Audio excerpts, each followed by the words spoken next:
All right, post qualifying Suzuka preview. I'm going to give you my predictions for the top 20 finishes and the top 5 questions that hopefully will be answered this weekend. But first, I just want to gloat about something. This tweet that I put out before the Melbourne Grand Prix.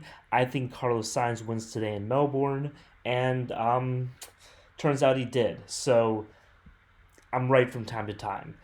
Let's start out with the order of qualification. We had Max Verstappen. Sergio Perez really put in a great qualification today. I think he was like zero point zero 0.06 seconds off of Max. Lando Norris, Carlos Sainz, Fernando Alonso, Oscar Piastri, Lewis Hamilton, who's been beaten left and right by George Russell, really showed up today, had a great couple of laps.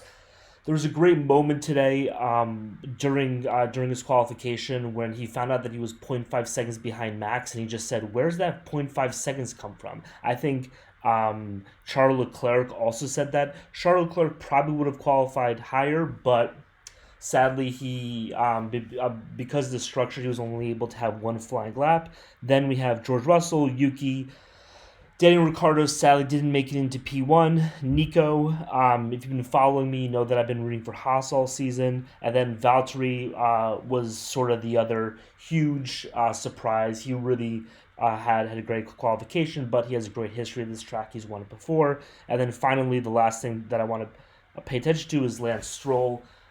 Didn't make it out of P3, but that's kind of par for the course for him. So that's the qualification review. Let's go on to the 5 big questions. This is from my live stream that happened last week. I'll be having another live stream this week on Tuesday. Please tune in. First question is Daniel Ricciardo 8th or better. If you've been following the news, you know that Helmut Marko basically gave an ultimatum that said that Danny better score some points in the next 2 races or he's going to be out. As you see, Daniel Ricciardo really messed up his qualifying. I don't think he's going to be able to qualify. I think he's going to be out of the seat. I don't even think he's going to make it to China. I think he's gonna probably land 13th, somewhere in there. He's gonna have a bad free practice, and then I think Helmut's gonna say, "Look, just put it in the wall. We're gonna pretend they have another injury like we did last year. We're gonna give Logan Sargent 3-4 races, and then we're just gonna gracefully kick you out."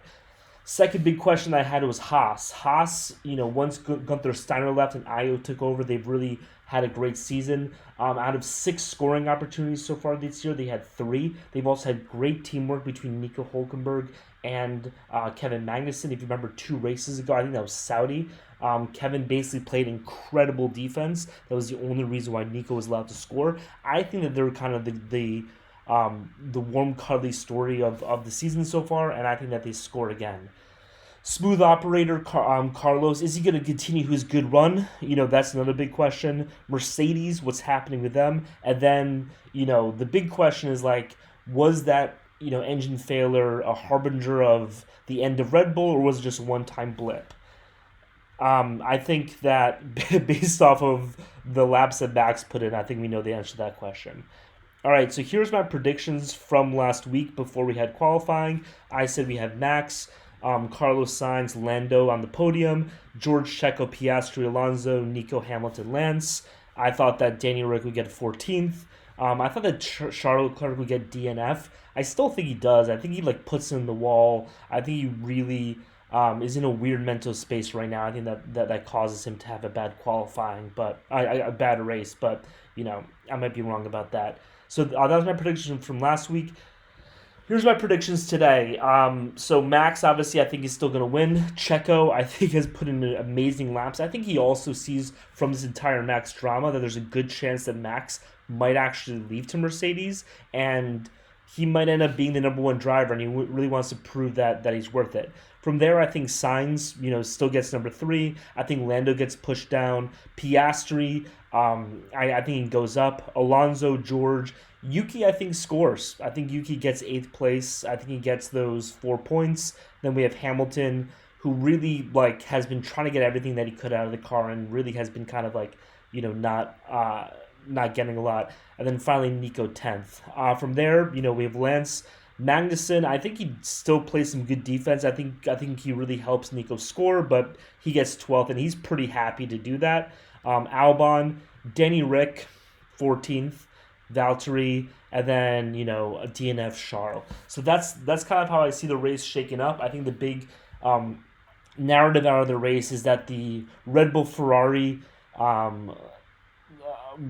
fight is not as close as it kind of seemed after last weekend, and that McLaren is definitely in that fight, and so we're going to end up having kind of four tiers. We're going to have Red Bull as their own tier, then we're going to have Ferrari and McLaren right below them. Below them, Mercedes and Aston Martin, and then we have 6 through 10. And I think that Haas is a clear number one out of that 6 through 10 group. And then 7, 8, 9, 10. Who really knows what's going to happen? I think Red Bull, obviously with Yuki scoring, are going to be able to have some sort of fight with them. But I think it's clear that Haas can be the more consistent team throughout the year. Anyway, let's see if I'm right. Let me know what you think. Like, comment, and subscribe. Thanks.